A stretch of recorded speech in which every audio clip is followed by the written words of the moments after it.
Hotapu, everyone. The question I wish to pose the world today is really, why is the world such a mess? Crime, drugs, marijuana, alcohol, rape, murder, war, genocide, raping of the natural world, oil slicks, school shootings, battery and abuse, homophobia. We can go on and on and on with the vulgar horrors that rack the world now. Why is this? Well, there are many surface answers to that question, but the core reason is due to the world's not understanding the goddesses you see on this screen here. Here we have the goddess Knit. She has the weaver's shuttle here, again here, again here. These are her other forms, also called Knit or Net, where she has the bows and arrow and just the papyrus with the red bee's crown. This is a separate goddess called Ma'at. So let me first establish what a god or goddess is. It is a part of your brain. The most useful definition in our system of god or goddess is a part of your brain. Now, when I said the core cause of all the ails of the world are the ignoring of these goddesses, I'm actually saying the ignoring of the development of these parts of humanity's brain, symbolized by these beautiful black African goddesses. Now, the goddess Nit or Net, also called Nita or Naita, is the goddess of weaving. She's the goddess of intelligence. Here she's weaving. Intelligence requires cross-thinking, cross-referencing, where you connect one thing to another. How well you connect them relates to how intelligent you are, how well you're able to connect the dots. She is an essential definition, the goddess of stories, what we call the astonishing word, what many call myths, but in our language of Rinkam, ancient Egyptian, the word myths means the astonishing word. And these ancient stories, particularly from Kemet, are the original instructions for proper living. These are the original stories, the original myths that embody the actual laws of living, laws of life and of the universe.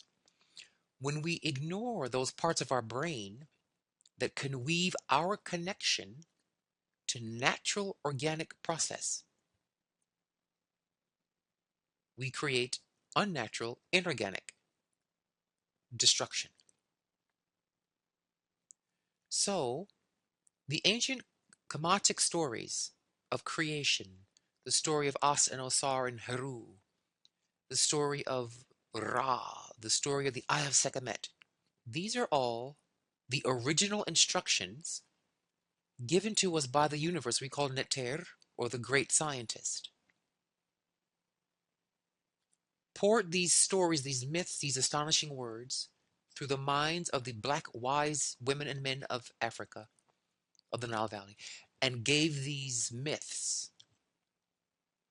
So when we study Net here, and we awaken her through what's called ritual ceremony, you are using the ceremony, the drum, the incense, the tambourine, to stimulate the part of your brain that connects to what is the story of wind, the story of earth, the story of your birth, the story of the birth of the universe.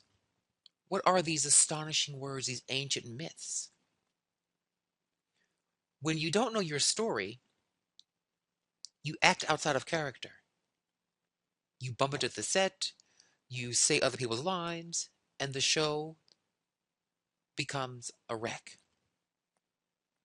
Ma'at here is that part of your brain that can dovetail with all other stories, the story of wind, the story of the bird, the story of your mother, the story of your great grandfather, the story of your future life, the story of your present life.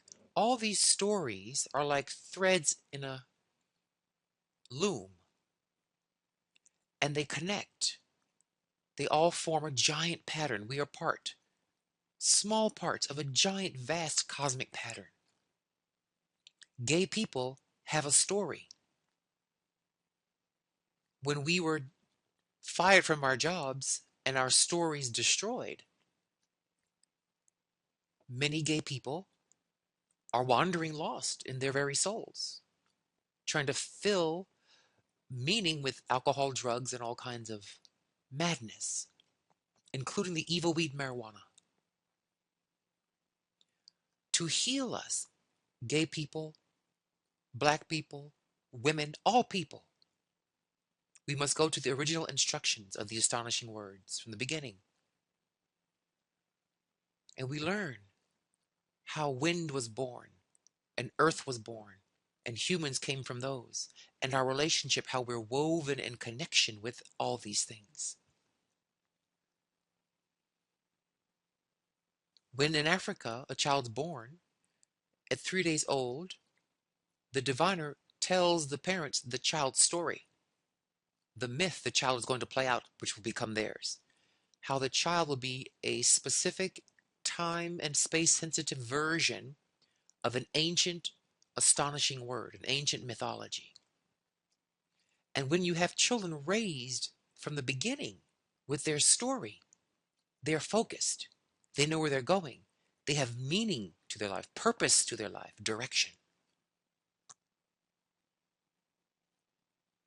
So to heal the world, we must weave the tales again, connect ourselves to the great astonishing word myths, the stories of the world, of the universe, the stories of your ancestors, the stories of your destiny, what we call head readings, destiny life readings. And once you know your story, then you recite your lines with expertise. You help your friends and family with their lines. And you respect the role every other part of the scenery has to play. We are all running a story, a pattern, a fractal. And the Kamau were masters at weaving the original instructions of everything in the universe. Wind, fire, earth, water, air, bird, ocean, human, tree, history, culture, math, science, architecture, music. The Kamau heard their stories and wrote them in stone, carved them in rock. So, Native Americans have their stories that preserve their people's wellness, that keeps their people well woven. Africans have their stories. All people have their stories. And black people must return to our story. Christianity is not our story, it is a Jewish story. It is a European story. The way it's presented now, it's a Jewish tale. It's excellent for the Jewish people, but not for the black people. We have our own stories, our own weavings to tell, our own astonishing words that keep black people well stitched together and working as one communal entity. And my main function at this time is to bring the gay community their stories so we can weave ourselves back into humanity with power, victory, and pride. Dwawend Hotepu.